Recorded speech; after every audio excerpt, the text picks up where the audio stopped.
सोचो अगर एग्जाम में क्वेश्चन देखते ही आपको पता ही ना चले कि कौन सा फॉर्मूला अप्लाई करना है, तो कितना बुरा होगा, राइट? बस उसी प्रॉब्लम को सॉल्व करने के लिए हमने ये सीरीज स्टार्ट की है, जहां हम कुछ ही मिनट्स में पूरे चैप्टर का क्रक्स आपके दिमाग में फिट कर देते हैं। तो welcome back to nerdy side, जहां हम बोर्ड्स का रिवीजन एकदम प्रैक्टिकल और कॉन्सेप्ट बेस्ड बनाते हैं। आज हम इस चैप्टर को यानी इंटीग्रल्स को इस माइंड मैप के थ्रू कंप्लीटली रिवाइज करेंगे, हर एक फॉर्मूला कवर करते हुए बिना कुछ भी स्किप किए। तो ये है हमारा आज का रोड मैप। हम बिल्कुल बेसिक से शुरू करेंगे, इंटीग्रेशन का कोर लॉजिक समझेंगे, फिर सारे बेसिक और एडवांस्ड फॉर्मूलाज का पूरा आर्सेनल देखेंगे, और हाँ, सबसे ज़रूरी, एग्जाम में अप्रोच क्या रखनी है और कॉमन ट्रैप से कैसे बचना है। चलो शुरू करते हैं। चलो, सेक्शन 1, इंटीग्रल्स का इंपॉर्टेंस और गेम प्लान। तो सबसे पहले ये इंटीग्रल आखिर है क्या? एकदम सिंपल लैंग्वेज में बोलूँ ना, तो ये डिफरेंशिएशन का बिल्कुल रिवर्स प्रोसेस है। डिफरेंशिएशन से स्लोप मिलता था, इंटीग्रेशन से हमें कर्व के नीचे का एरिया मिलता है। और हाँ, बोर्ड्स में इसका वेटेज काफ़ी हाई है, तो इसको स्किप करने का तो सोचना भी मत। और ये है हमारा मेन हथियार, हमारा रोड मैप। हम इसको ही फॉलो करके पूरा चैप्टर रिवाइज करेंगे। हर सेक्शन, हर फॉर्मूला, हर छोटा बड़ा कॉन्सेप्ट, सब कुछ, लिटरली सब कुछ इसी एक पेज पर है। बस इसको अपने दिमाग में छाप लो और मैं प्रॉमिस करती हूँ पूरा चैप्टर एकदम क्रिस्टल क्लियर हो जाएगा। ओके, अब आते हैं चैप्टर के सबसे इंपॉर्टेंट हिस्से पे, इसका कोर लॉजिक, यानी इंटीग्रेशन है क्या और हम करते क्यों हैं। जैसा मैंने पहले भी बताया, बस एक चीज याद रखो, ये डिफरेंशिएशन का उल्टा है। स्क्रीन पे देखो, अगर किसी फंक्शन मान लो कैपिटल fx का डेरिवेटिव स्मॉल fx है, तो उसी स्मॉल fx को जब हम इंटीग्रेट करेंगे तो हमें वापस कैपिटल fx मिल जाएगा। Simple, right? लेकिन एक चीज है जो सबसे इंपॉर्टेंट है, ये प्लस c। इसे कहते हैं कांस्टेंट ऑफ इंटीग्रेशन। और ये लगाना जरूरी क्यों है? सोचो, किसी भी कांस्टेंट 2, 5, 10 का डेरिवेटिव तो 0 होता है ना, तो जब हम उल्टा जाते हैं यानी इंटीग्रेट करते हैं, हमें कैसे पता चलेगा कि वहां पहले कौन सा कांस्टेंट था? इसीलिए हम एक जनरल कांस्टेंट c लगा देते हैं। इनडेफिनेट इंटीग्रल्स में प्लस c भूलना मतलब सीधा मार्क्स कटवाना। चलो भाई, अब टाइम है अपने हथियार तैयार करने का, अपना बेसिक फॉर्मूला का आर्सेनल। इनके बिना इंटीग्रेशन की लड़ाई में एक कदम भी आगे नहीं बढ़ पाओगे। ये हैं आपके स्टैंडर्ड इंटीग्रल्स। ये सारे फॉर्मूलाज इनफैक्ट डिफरेंशिएशन के फॉर्मूलाज के आईने में उल्टे दिखते हैं। सबसे पहला और सबसे common, power rule. Integration x N dx, इसमें क्या होता है? पावर 1 से बढ़ जाती है और नई पावर से ही हम डिवाइड कर देते हैं। सिंपल। फिर इंटीग्रेशन dx का तो सीधा x प्लस c। अब आओ ट्रिग्नोमेट्री पे। यहाँ एक ट्रैप है, याद रखना। साइन x का इंटीग्रल होता है minus cos x, negative sine. बहुत स्टूडेंट्स यहाँ गलती करते हैं। और कॉस x का होता है पॉजिटिव साइन x। फिर देखो, सेक स्क्वायर x का इंटीग्रल है tan x और cos x स्क्वायर x का है माइनस कॉट x। बिल्कुल डायरेक्ट रिजल्ट्स हैं डिफरेंशिएशन के रिवर्स। और लास्ट के दो, sec x tan x का इंटीग्रल sec x और cosec x cot x का इंटीग्रल माइनस cosec x। ये तो बिल्कुल ऑन द टिप्स होने चाहिए। अब आगे बढ़ते हैं पार्ट 2 में। ये है इनवर्स ट्रिग्नोमेट्रिक, एक्सपोनेंशियल और लॉग वाले। पहले 3 देखो, ये इनवर्स वाले हैं। 1/√1 माइनस एक्स स्क्वायर का sine inverse x, 1/1 plus X square का tan इनवर्स x और 1/x root of X square minus 1 का सीकेंट इनवर्स x। इनको अभी दिमाग में बिठा लो, क्योंकि आगे स्पेशल फॉर्मूलाज में ये बहुत काम आएंगे। फिर आता है सबका फेवरेट ex। इसका इंटीग्रल ex ही रहता है, टेंशन ही नहीं। ax के केस में थोड़ा ध्यान देना, इसका इंटीग्रल होता है ax divided by log a। और हाँ, सबसे ज्यादा इंपॉर्टेंट, इंटीग्रल 1/x dx, इसका इंटीग्रल है log modulus of x plus c। ये मॉड्यूलस यानी 2 डंडे लगाना भूलना मत। क्यों? क्योंकि log नेगेटिव नंबर्स के लिए डिफाइंड नहीं होता। छोटी सी चीज है पर मार्क्स बचाती है। ठीक है, बेसिक फॉर्मूलाज तो हो गए, पर हर बार क्वेश्चन इतना सीधा थोड़ी आएगा कि बस फॉर्मूला लगाओ और आंसर आ गया। नहीं ना। जब क्वेश्चन टेढ़ा हो तब हम यूज करते हैं एडवांस्ड इंटीग्रेशन टेक्निक्स। ये वो मास्टर कीज हैं जो हर मुश्किल ताले को खोल देती हैं। सबसे पहली और सबसे powerful technique, integration by substitution. इसका फंडा सिंपल है। जब क्वेश्चन कॉम्प्लेक्स लगे, उसके एक पार्ट को t एज्यूम कर लो। पर t किसको मानेंगे? ऐसे पार्ट को t मानो जिसका डेरिवेटिव यानी dt बाई dx क्वेश्चन में कहीं ना कहीं पहले से ही मौजूद हो। ऐसा करने से क्या होगा? पूरा क्वेश्चन t के टर्म्स में बदल जाएगा और एकदम सिंपल स्टैंडर्ड फॉर्म में आ जाएगा। फिर तो आराम से इंटीग्रेट कर ही लोगे। नेक्स्ट टेक्निक है इंटीग्रेशन बाय पार्ट्स। सोचो, अगर 2 अलग अलग टाइप के फंक्शंस मल्टीप्लाई हो रहे हैं, तब क्या करोगे? यही है इंटीग्रेशन का प्रोडक्ट रूल। इसका फॉर्मूला ध्यान से सुनो। फर्स्ट फंक्शन यानी u को वैसा का वैसा रखो, सेकंड फंक्शन v को इंटीग्रेट करो, फिर माइनस एक बड़ा सा इंटीग्रल जिसके अंदर फर्स्ट फंक्शन का डेरिवेटिव लो और उसको सेकंड फंक्शन के इंटीग्रल से मल्टीप्लाई कर दो। थोड़ा लंबा है पर प्रैक्टिस से आ जाएगा। लेकिन इंटीग्रेशन बाय पार्ट्स में सबसे बड़ा सवाल ये है कि u किसको माने और v किसको। अगर ये गलत चूज कर लिया तो क्वेश्चन सॉल्व होने के बजाय और कॉम्प्लेक्स हो जाएगा।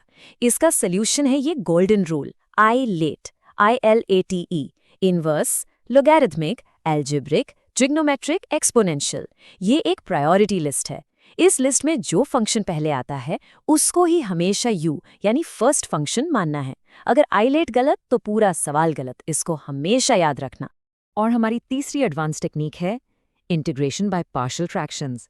ये कब यूज होती है? जब आपके पास p of x upon q of x के फॉर्म में एक रैशनल फंक्शन हो। इसका मेन आइडिया है एक बड़े कॉम्प्लिकेटेड से फ्रैक्शन को छोटे छोटे सिंपल फ्रैक्शंस में ब्रेक कर देना, और जब वो छोटे फ्रैक्शंस में टूट जाएगा तो उनको इंटीग्रेट करना बहुत आसान हो जाता है। और ये टेबल ये पार्शियल फ्रैक्शंस के लिए आपकी चीट शीट है। आपको करना क्या है? सिर्फ क्वेश्चन के डिनोमिनेटर का फॉर्म पहचानना है।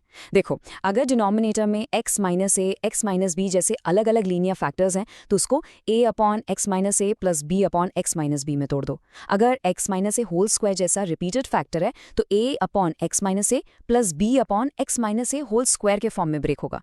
और अगर नीचे क्वाड्रेटिक है जो फैक्टराइज नहीं हो सकती तो फॉर्म होगा bx plus c upon that quadratic. बस सही फॉर्म चूज करना है, उसके बाद a, b, c की वैल्यू निकालनी है और इंटीग्रेट कर देना है। चलो अब आगे बढ़ते हैं कुछ स्पेशल फॉर्मूलाज और थ्योरम्स पर। इन्हें स्पेशल इसलिए बोलते हैं क्योंकि इन पर बेस्ड क्वेश्चंस एग्जाम में डायरेक्ट आते हैं और ये फुल मार्क्स दिलवाते हैं।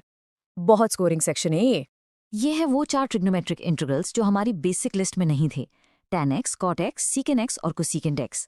इनके रिजल्ट्स डायरेक्ट याद होने चाहिए। देखो, इंटीग्रल tan x dx है log mod secant x, integral cot x dx है log mod sin x। secant x और cosecant x के थोड़े से लंबे हैं लेकिन इंपॉर्टेंट हैं। इंटीग्रल secant x dx होता है log mod secant x plus tan x और इंटीग्रल cosecant x dx है log mod cosecant x minus cot x। इन्हें बिल्कुल रट लो। ओके, अब आती है 6 सुपर इंपॉर्टेंट फॉर्मूलाज की फैमिली। इनको याद करने का सबसे अच्छा तरीका है 3-3 के ग्रुप में।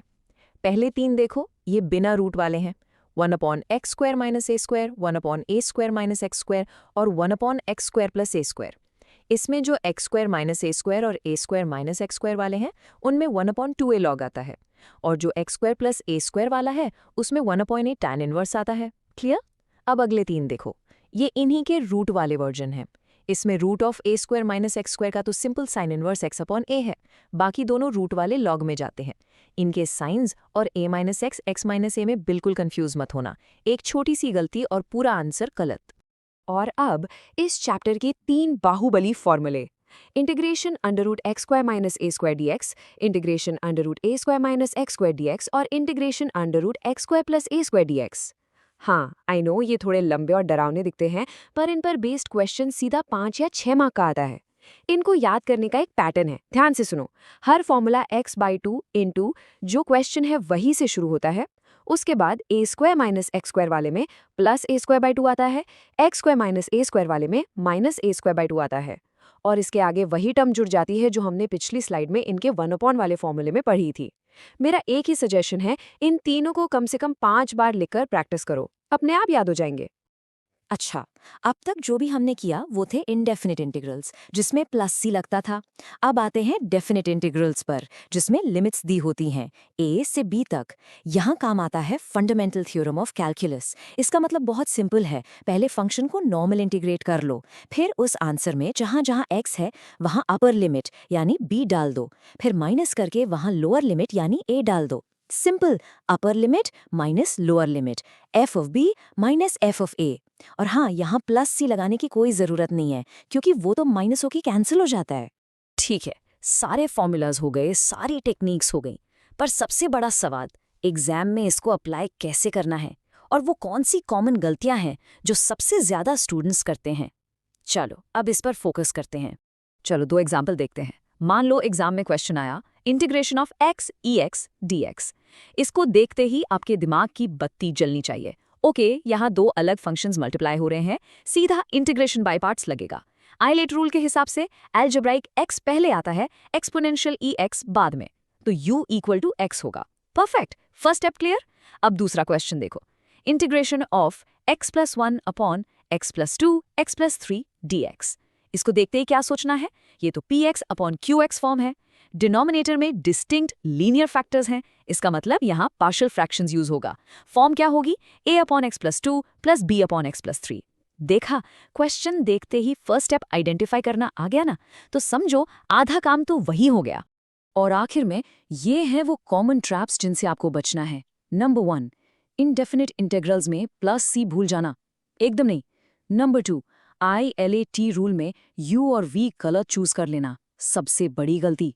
नंबर 3, डेफिनिट इंटीग्रल्स में f of b minus f of a की जगह f of a minus f of b कर देना, साइन की पूरी गेम बिगड़ जाएगी। नंबर 4, पार्शियल फ्रैक्शंस में a b c की वैल्यूज निकालने में कैलकुलेशन मिस्टेक करना, ध्यान से करना। और लास्ट नंबर 5, स्पेशल फॉर्मूलाज, खासकर a² माइनस x² और x² माइनस a² वाले, उनके साइंस में कंफ्यूज हो जाना। तो फाइनल रिकैप, एग्जाम से जस्ट पहले क्या चीजें दिमाग में रखनी है, बस 3 स्टेप्स। पहला, क्वेश्चन का स्ट्रक्चर पहचानो। दूसरा, उस स्ट्रक्चर के लिए सही फॉर्मूला या टेक्निक चूज करो। और तीसरा, कैलकुलेशन करते वक्त साइन और कॉन्स्टेंट्स का पूरा ध्यान रखो। That's it. अब आपका काम है इस माइंड मैप को एक बार खुद से पूरा रिवाइज करना और टेलीग्राम चैनल से प्रैक्टिस क्वेश्चन सॉल्व करना, क्योंकि याद रखो, मैथ्स सिर्फ वीडियो देखने से नहीं, खुद प्रैक्टिस करने से मास्टर होती है। All the best for your exams.